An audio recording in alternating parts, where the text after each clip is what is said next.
Sekarang giliran paslon nomor 3, Ganjar Mahfud. Ketika Capres dan Cawapres sampaikan adu gagasan dan hanya fokus perang gimmick dan karakter politik.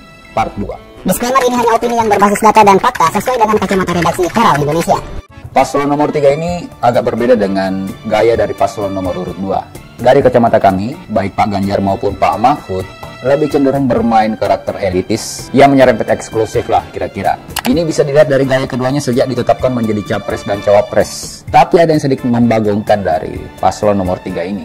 Ini terkait dengan karakter mereka yang terkesan memainkan style atau gaya ofensif. Jika dianalogikan dalam tim sepak bola, Ganjar dan Mahfud sama-sama berposisi sebagai striker atau penyerang yang bertipikal oportunis. Ya, bisa dibilang mereka diposisikan sebagai duet striker dalam formasi 4-4-2. Pendapat ini kami dasarkan dari sejumlah pernyataan paslon 03 yang terkesan kerap menyerang dan menyentil pihak lain, terutama yang berseberangan dengan mereka. Tak terkecuali pemerintah, khususnya yang terkait dengan kebijakan. Entah itu tentang masalah hukum, ekonomi, atau aspek lain. Ya, sebenarnya ini bagus, karena mereka berani melakukan kritik ke pemerintahan Joko Widodo.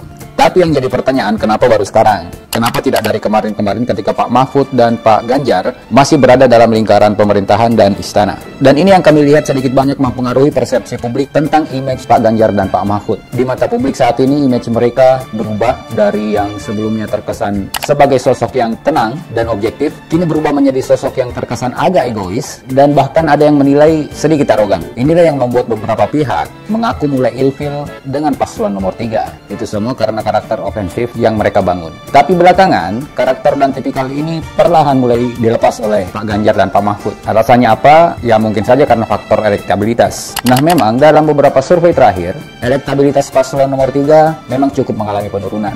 Dan kemungkinan besar, faktor karakter striker oportunis yang menjadi penyebab survei mereka terus menurun.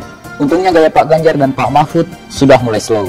Dan semoga Pak Ganjar dan Pak Mahfud bisa kasih contoh yang baik bagaimana berkompetisi politik yang sehat.